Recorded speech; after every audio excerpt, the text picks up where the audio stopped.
This is Stephen Nichols reporting live from VoterWatch.org. As a follow-up to the story that we had this morning coming home, my first trip back to Denver during an extended stay since the 2006 Real World Denver. I'm here on the street following up right now with Michael DeMaddalena, and we're going to follow up and get some first-person perspective as to what really happened with the homeless and transient population here in the city of Denver, and finally get a better perspective of what's going on. I'm going to put Michael on now.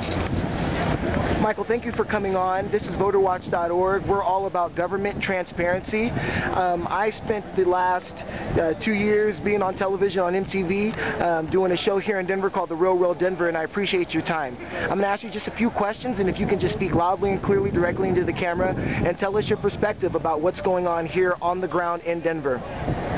Okay, here about 2 weeks before the convention up off of 16th and Grant, they have a big spaghetti dinner that they have every Monday at this Lutheran church. Wonderful, wonderful people. They serve wonderful food. And anywhere between 500 to maybe 1,000 people show up every week.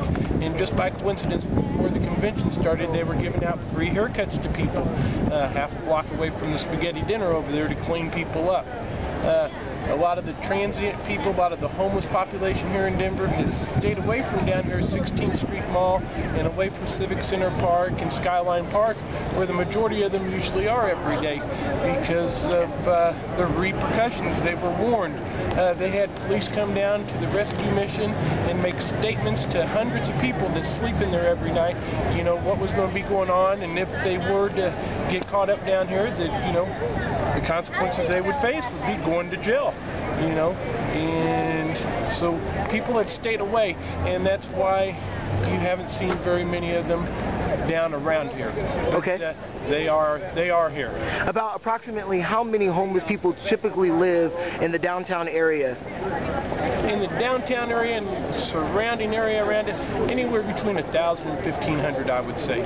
I probably know personally, okay, that I see on an everyday basis about 500 people that I know personally, okay, just by face and just by seeing them at different places, at different meals and different services around the city.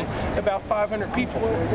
Now, several of the people that are here in Denver, a lot of the residents that I've spoken with have voiced some discontent with the Democratic National Convention and bringing it here, as they're feeling some of the things that we've heard, that they're feeling out of place, they're not feeling like they're in their own home. How do you feel about it, and do you feel that the government in the city has done everything it can do to accommodate your population? I mean, you know, all in all, I think, you know, things are going well.